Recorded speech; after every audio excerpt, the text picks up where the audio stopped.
Last time on Good Neighbors.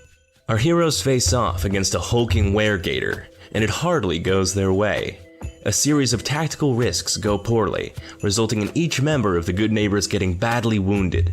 It isn't until a magic spell traps the monster in place that they are finally able to get the upper hand. With the were-gator, a minion to a more dangerous creature, dead, they try to recover before they can put together a plan.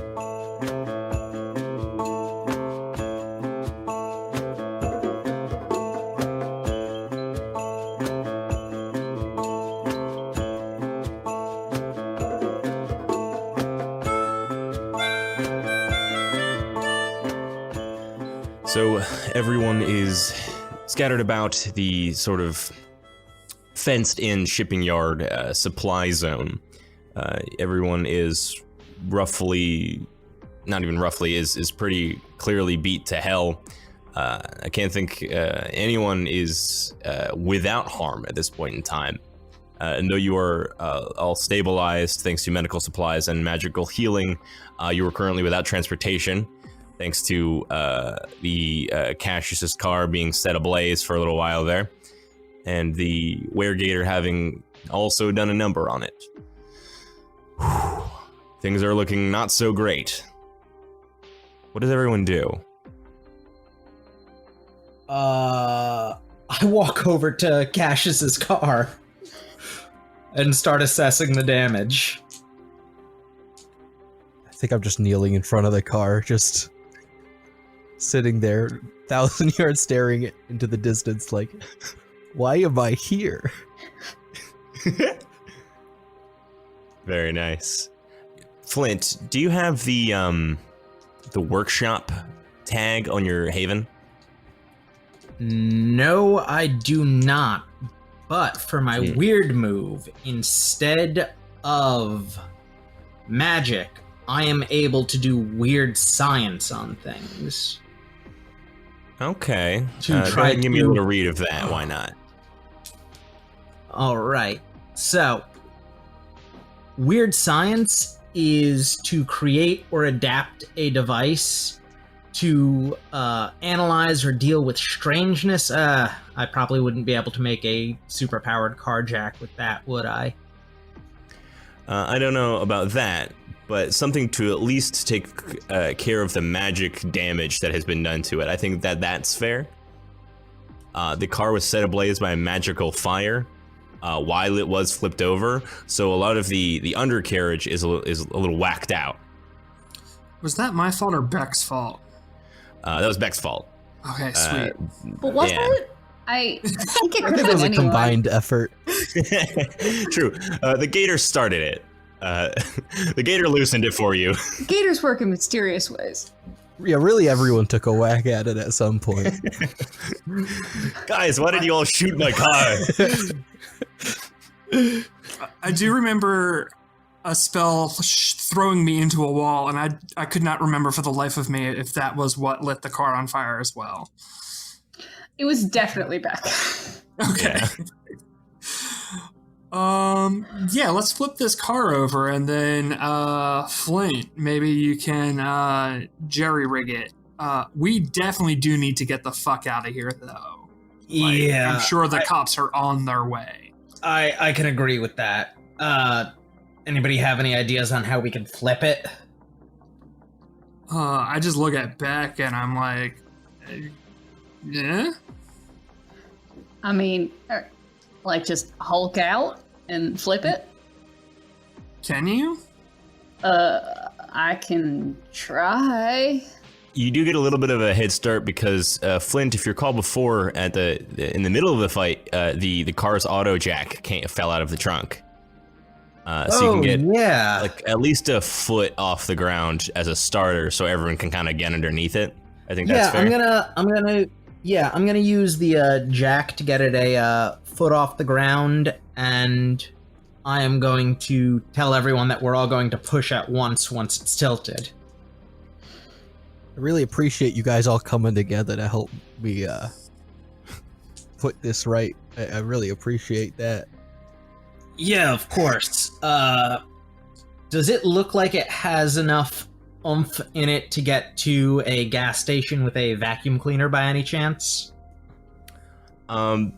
If you can get the engine running before any authorities or at least onlookers can get here, probably, yeah. Okay. But if you have to like high speed tail it out of here, probably not. All right. So what should we roll to try to flip it? I don't think flipping it is going to be the issue. I think this is going to require like an act under pressure to either get the engine running in time, or if you want to roll weird science to throw something together, you're more than welcome to. I'm gonna act under pressure to get the engine running, and then I'm gonna weird science when we can get to a place with a vacuum cleaner to try to give it a little bit of a more lasting repair. Mm-hmm. So for act under pressure, the four of you get underneath the carriage here, and with great effort and definitely great strain on your wounds, you can ultimately flip it over. There was a loud as it bounces for a second, and I'm sure, Cascius, there is a pain in your wallet as it does like a little hydraulic pop on the other side. Do I break a nail? You do. Yeah, fuck it. Yeah, sure. Why not? I'm using magic to fix it. Fuck yeah, that's a 10. Your nail heals. so Flint pops open the hood and starts just. There's an immediate. As you can see, bits of smoke and sparks on the inside. You can tell that if you don't do this right, you might get electrocuted by the battery. Yeah, I already rolled for this. So Flint grabs a rag from his pocket, asks somebody to pass him his duffel bag. He pulls out some industrial grade, almost rubber band looking things, belts for like cars. Yeah. And some super glue, and I rolled a 9 plus my sharp because I've read about this sort of thing, bringing it up to a 12. Hell yeah. You do what you set out to do. With some MacGyvering and quick thinking, you put the car in just good enough shape that it can start running. As you can see and hear, like red flashing lights down the way and sirens in the distance. You can get out, but you gotta go now. What happened to the gator body? I don't know if I caught that. No one's done anything with it. It's just like sitting there slumped dead in the shipyard. Did it like revert to a human form, or is it still full gator? Still full gator. Can we stuff it in the trunk? Boy. Yeah, can we shove this thing in the trunk? You can try. Someone wants to act under pressure to get it in there. But I don't think Flint can do it because at the moment he's been Yeah. putting the car together. While he's doing that, I'm gonna look at Beck and be like, "Can you give me a hand with this thing?" Yeah, sure. Do you want to roll or should I roll? You roll and then I'll roll help out. Not help that it out matters as well? either way. 'Cause they're both Yeah, absolutely. Okay. Cascius, I didn't think you'd lend a hand. Thank you. Why would you say that? It looked like you were having a moment. I thought I saw tears. What? So No, it's just raining very specifically. I got a 6. Oh boy. All right. I got a 7. Okay, that brings it up to a 7. Okay, I got a 9. Okay, so that brings the total up to an 8. No difference between a 7 and an 8. But the keeper is going to offer you a worst outcome, a hard choice, or price to pay. I'm gonna say, if you do bring this gator along, and boy is it heavy, that once you get it to a secure location, the act of it like forcing the car to like sit down on the ground and drag along, you won't be able to use this car for the rest of the mystery, as it just takes too much damage to the other carriage and won't be safe to deal with until you can get it some like proper long-term like care. That's not to say that you can't use any car. You could steal one if you want, but this car, once you get it into a secure location, really should sit out or it will be destroyed altogether. So I'm gonna explain that to the team and be like, we should probably like toss the gator body in the ocean if we're at a shipyard, right? Well, what if it could help us lead us to the big thing? Let's cut its head off, and we can put the head in like a plastic bag, or just shove You it do in the have to go trunk. now. Like the police are coming for sure. How close are we to the water? Chop the head off. The cops are just going to see it as a regular gator. Remember, unless they're wasted, they're not going to see it as a monster. Good does point. that- All right.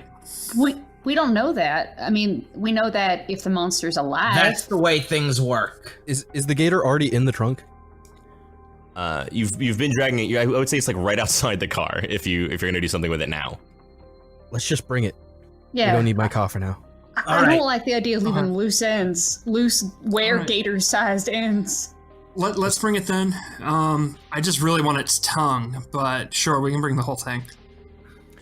You plop it in, and as the police come down one road perpendicular to yours, you pull a U-turn and peel out, and there is a noticeable the entire way, and sparks kicking off the back as you drive out into the night to really any gas station you want to go, if that is your plan, or if you want to bring it to like Flint's storage shed or something like that. At this point, if the car is not going to be salvageable for a while, just bring it to my storage shed. I can do some further work on your car after we get the undercarriage repaired. Yeah. That's a good call. Can one of you call Chalamet? Sure. I'll call Chalamet. Yeah. You call. We cut over to a front-facing view of Dr. Garcia in his car with Lewis in the back, shaking and pale. We see the windshield wipers back and forth push this like green, discolored rain off of the windshield as he is trying to explain things to the kid. What kid? He's 22. And he picks up and says, hello. Do you have the child? How's our little boy? I did collect the young man, and you hear that was the weirdest way to say that. The in the extremely background. grown man. The very adult man, because once you hit like 20, you're good. Right? Yeah, you hear in the background. Look, we're going to Flint's storage thing, if you know where that is. But are you bringing the kid, or are you gonna go to safety? It was my intention to bring him to my house, but if you have a safer plan or one that is more actionable, I understand. I'd actually be okay with going there and making our plans, because remember, Mr. Steele can't enter my shed currently. Yeah, it's fine. We could always take Chalamet's car, I'm sure, back to your shed if we need to. Exactly. All right, we're meeting at your house. Is that okay? Do you have a dinner prepared or something? Yeah. I can set things up. Just I'm taking care of someone at my house. Just if you can, clean yourselves up and try not to explain too much, if that's okay. Yeah. Sure. I don't know enough to explain anything, so.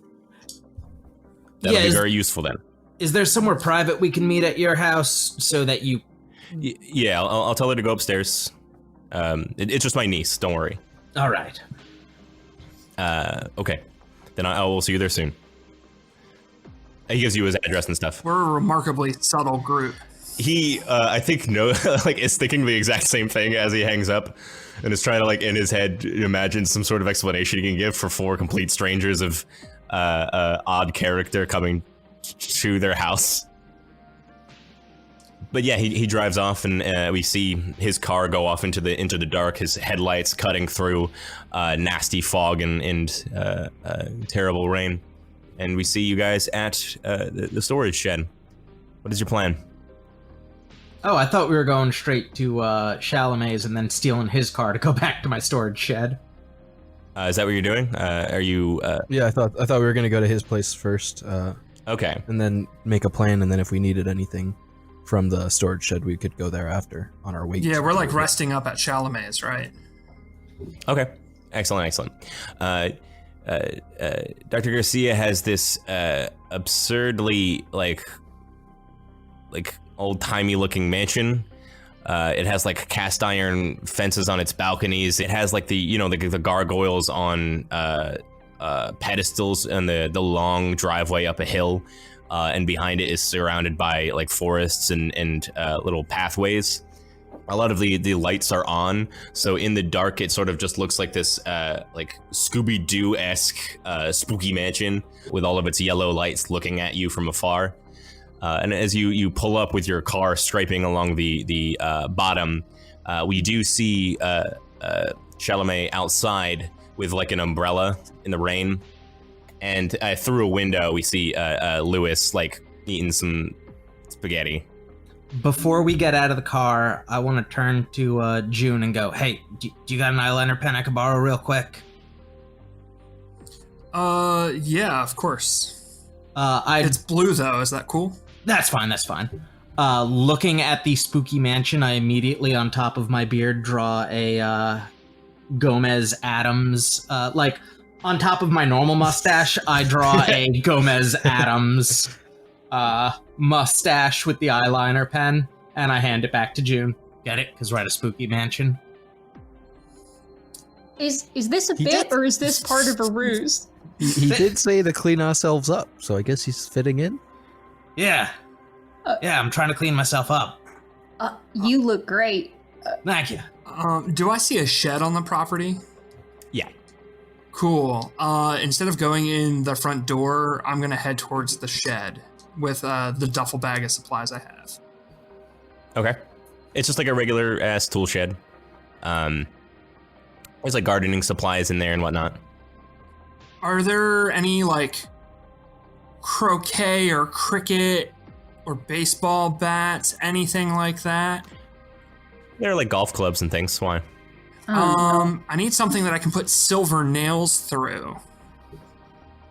There's like a gardening rake if you want to like break off the rake portion of it and nail the silver nails through it. Sure. No, that won't do. I'll take a hammer though. All right, yeah, hammer that's lying fine. around. Dope. Yeah, for sure. Cool. And then I'm going to keep looking around the grounds. I'm not going to ask permission. I'm just going to keep looking around the grounds to see if I can find some like athletic equipment that I think will work, or like an axe handle or something. Oh, you could probably find like a regular axe. Yeah, if that's what you're talking about. Yeah. Anything wood that I think has some heft to it that if I put some silver nails through can beat the fuck out of a gator. Yeah. Then within that tool shed, there's probably just like a regular ass wood cutting axe. It doesn't look like it's used at all. Cool. All right, I'll take that. Awesome, that'll do. Cool. You walk up with the axe, and I think there's a moment here like, whoa. But you know, he's kind of expecting everyone to have weapons and whatnot. Then he invites you inside. And if you've ever seen like any like murder mystery movie where someone has a mansion, it is exactly what you're thinking. There's like walls lined with a bunch of like dusty books. There's a fireplace in almost every room. There are like family portraits on the walls, these like chandeliers over every table, doilies and things. A lot of it isn't touched. Like clearly it's just him and his niece living here. So there's no one's really messing with a whole lot. In the sort of foyer on one of the end tables, there is noticeably a large sort of terrarium that contains like this massive tarantula in it. Hey, June, sorry I keep asking to borrow your makeup. Do you have a mirror, a little mirror on you? I want to see how this Gomez Adams mustache looks. Yeah, here. I check my reflection in a way that I can also check if the good doctor has a reflection. He does. He's not a vampire, if that's what you're trying to do. That is absolutely what Flint's trying to do.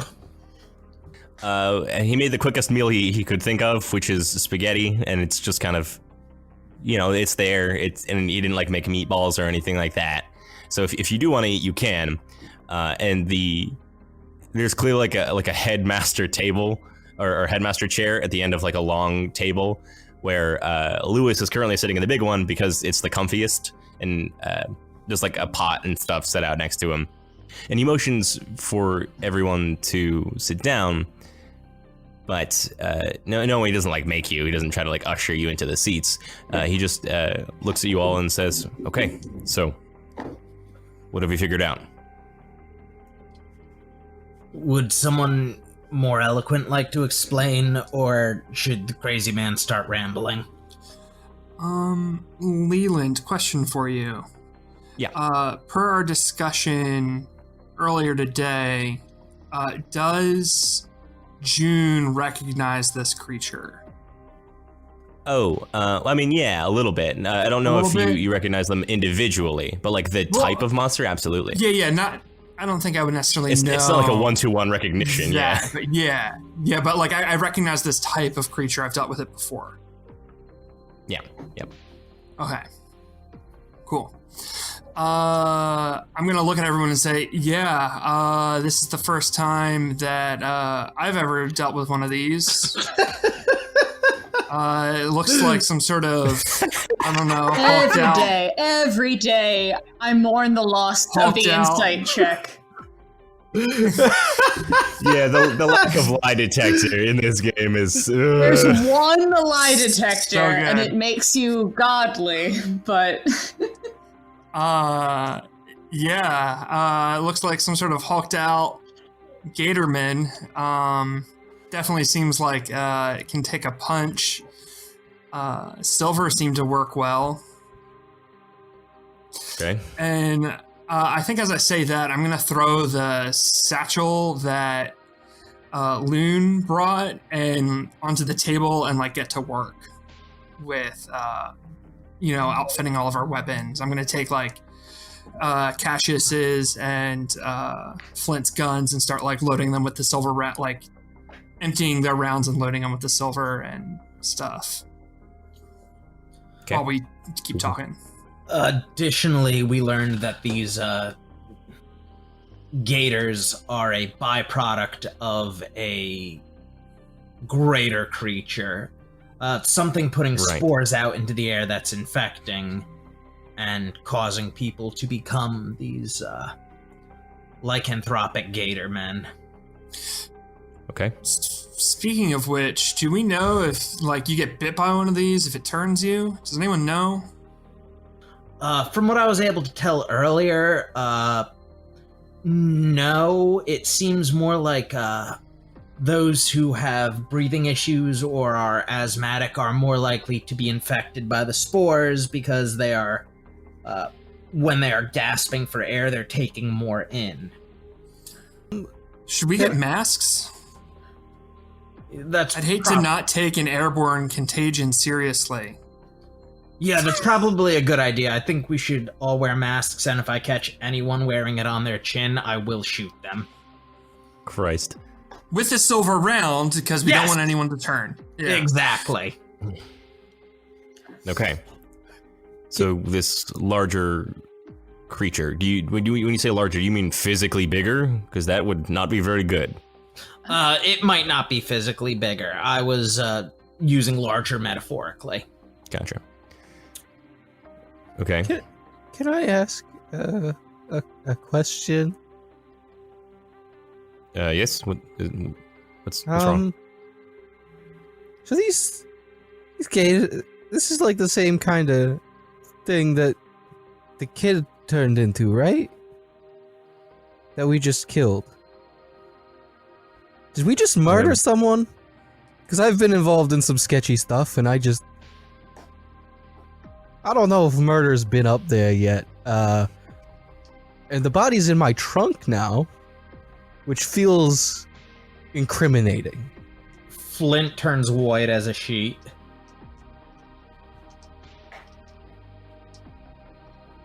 I'll take the silence to mean bad things. I'll say this. whether or not that creature was a victim, I don't think we really had any choice. Like, we didn't go out of our way to attack it. We were just defending ourselves. And we're trying to save this other kid. And as long as you can justify your actions to yourself, you're fine. And I give Shaman like a wink. Right. Without hard evidence that every single one is lycanthropic, we can never truly know. Yeah, maybe that was That's a gator that got turned into a man from the same spores. Yeah, that was it. That must have been it. Those are some weird spores, I guess. I give Shaman another wink. There's also no evidence that this doesn't affect monsters in the same way it affects people. Doesn't affect animals in the same way it affects people. True. Right, so we just obey any put down cautions and things. It was a rabid gator type situation. It was. We're morally in at least a gray area. I'd say maybe an eggshell white. I'm gonna break off the head of the axe at that point and start take out the hammer and start nailing the silver nails into it, doing my best Steve from Stranger Things situation here. Can I get one silver nail? Yeah, and like, here's your shotgun loaded up. Here's I give him 2 silver nails. I only need generous. one. I only need one right now. Back up in case you lose it. Yeah, Doctor, do you have garbage bags? Yes, they'd be in the kitchen under the sink. Excellent. Where's a good place for me to do an autopsy?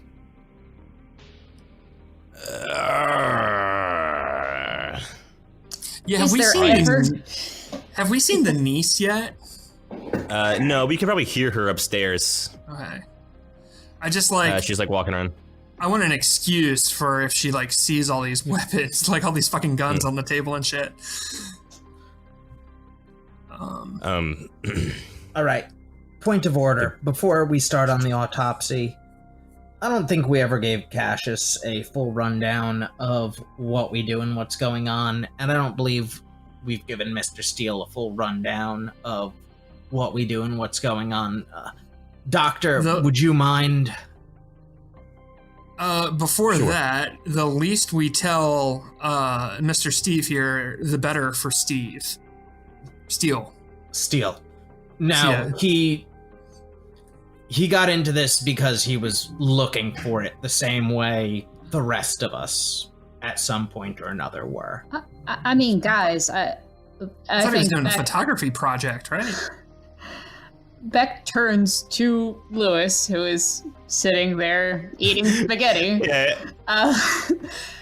Hey, this is an overwhelming situation.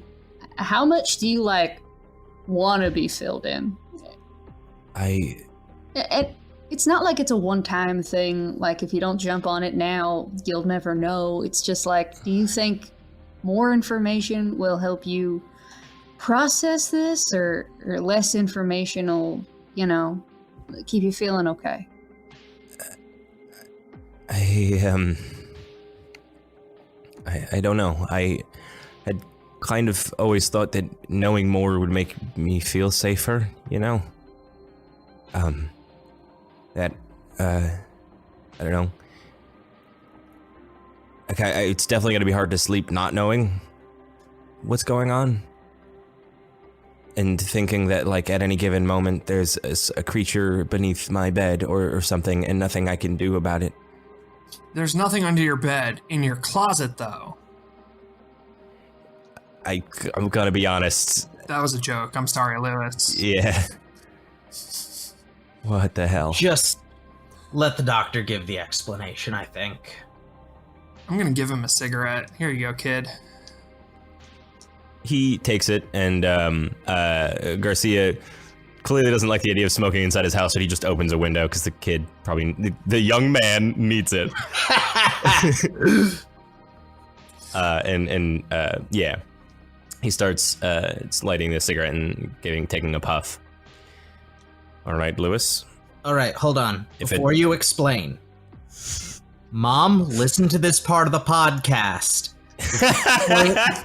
This explains a bunch of the things I keep getting phone calls about. Okay, go. He sits down and says, Lewis, at any point, if this becomes too much, stop me, and we can come back to it later. You're always welcome here, and I'll tell you what I know. Okay? And Lewis, like, gives a quiet nod and takes another drag on the cigarette. A lot of what we know of cryptids, of mythologies, spooky stories, a lot of them have their basis in reality.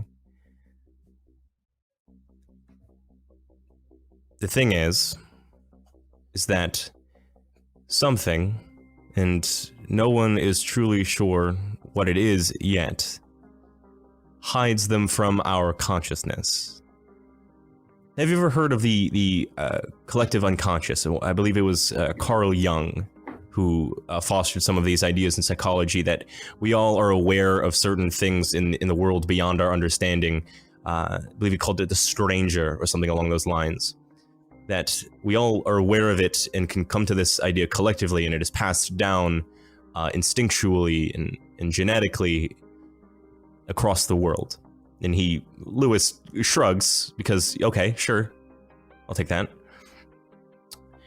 Something blocks our minds from comprehending the terrors, the threats that lie beyond, and for the most part, that seems to protect us. Curiosity killed the cat, or so they say. Most things try to be left alone, and so we just do not encounter them. And if we get close, they hide or run as any other animal or creature does. But when we come across them, our brains try to rationalize them as something that is more palatable, something that is less terrifying, something that keeps our understanding of the world as best to the status quo as it can be. So people who look upon the gator creature might see a regular, if larger than normal, alligator, and they might call pest control, or they might try to simply shoo it away, or they might simply try to leave the area, but otherwise think not too much of it beyond an animal getting out from its normal habitat. And then they go on, and they go about their lives, and nothing changes, and they are content and happy and relatively safe. That isn't always the case. There will be creatures out there that break the trend. There will be creatures out there that mean us harm. They are few and far between. So understand that there are people out there, and he motions to everyone here, that are doing their best to keep those creatures at bay. We use whatever means necessary to prep our minds to be able to process that these creatures exist. Some people take stimulants, some people go through some more meditative practices. A number of techniques will allow you to accept that these things are there, are actionable, and are removable, or that you can deal with them. And Lewis continues to nod. Generally, what we have found is that most people can only recognize the creature is there when they are in a state that generally people wouldn't believe them. For example, if they are on some kind of intoxicant, or if they had just run into something scary, like a scary movie, things like that, that would set them on edge to get their adrenaline running, so that people will just assume that they are seeing things. And that tends to be enough for most people. But once you've seen it for real, it gets hard to get away from. And he kind of looks at the ground and a little despondent. But we don't need this big professional team or anything to ward these off. You're safe, Lewis. People will protect you. You don't need like a bodyguard or to watch underneath your bed or anything like that. You just need a few people like us. Just a few good neighbors and you'll be safe. You understand? And he nods. I'm like done hammering away at the axe handle, and I like hand it to Beck. Oh, wow. I mean, okay. Balance is different Damn. than the chucks, but Yeah, for sure. You don't want to use it? oh, honey, that's not my style. Okay.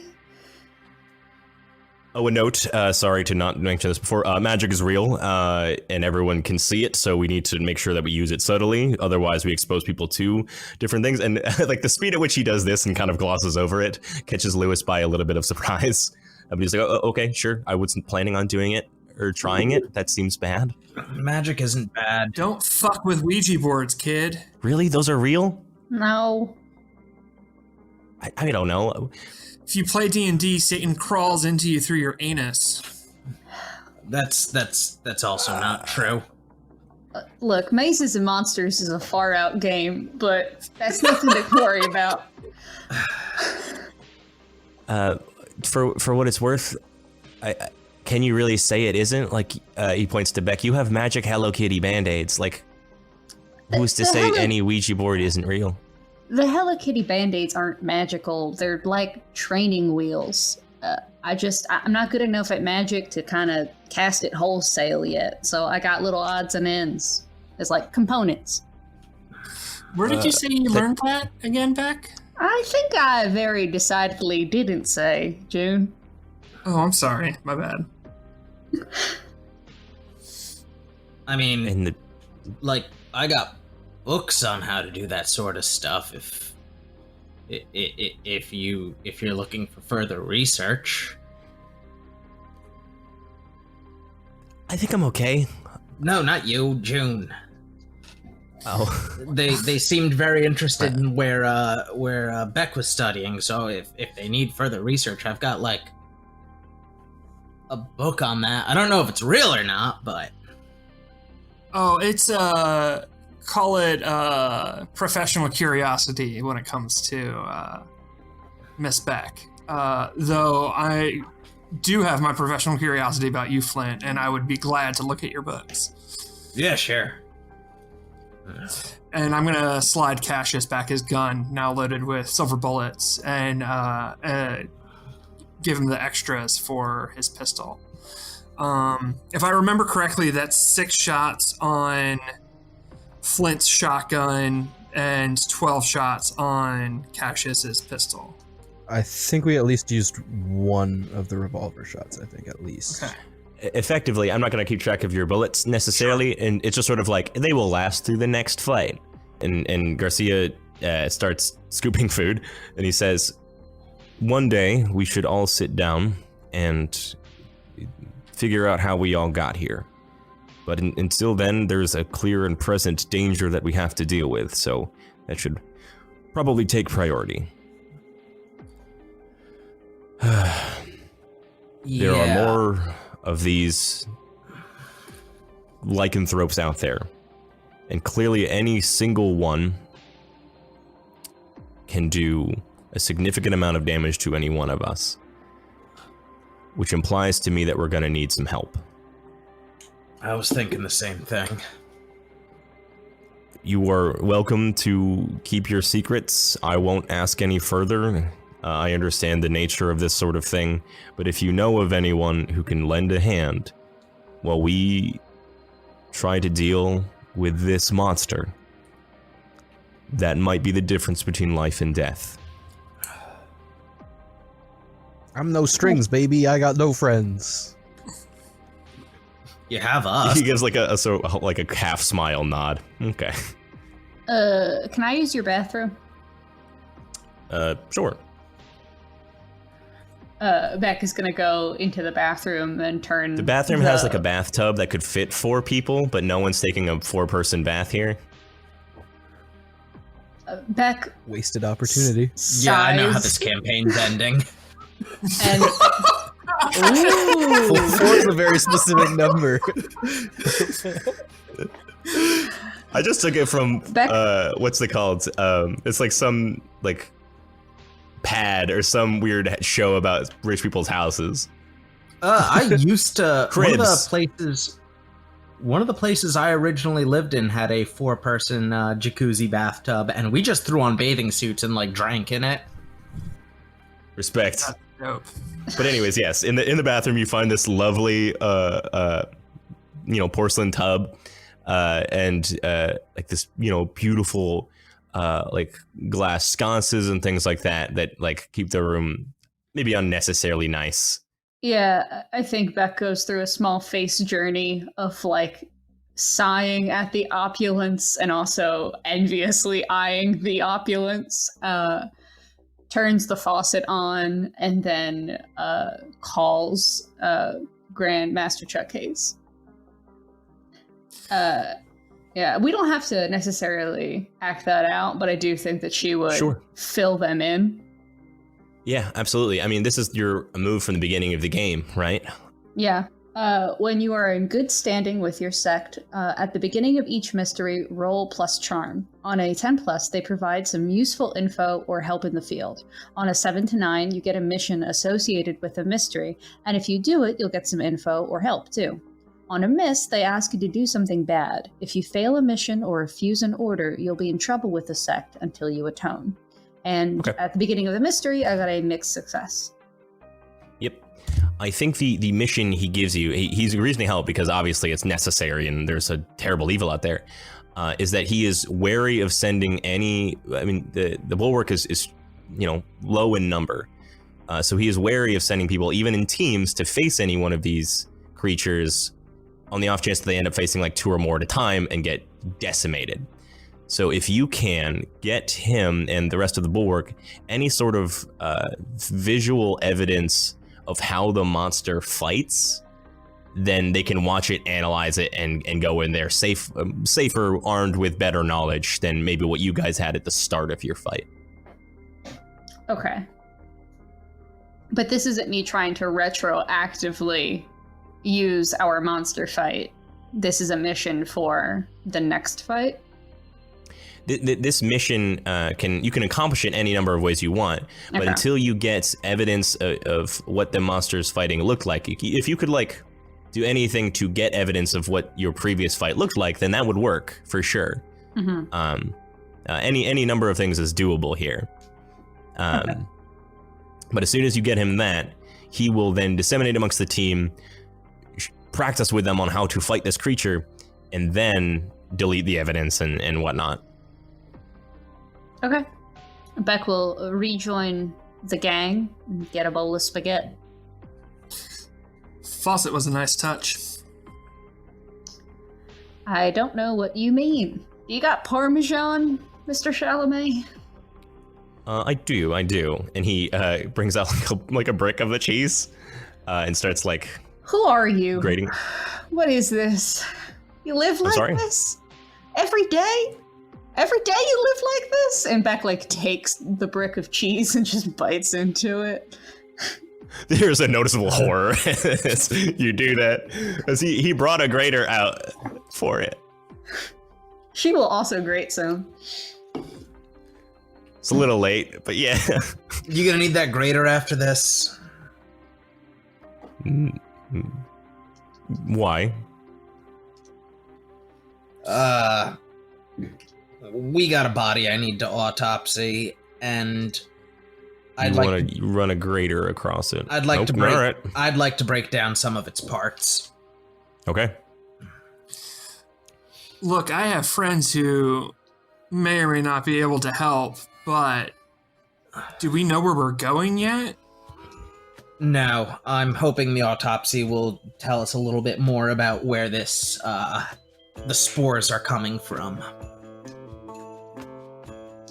Okay.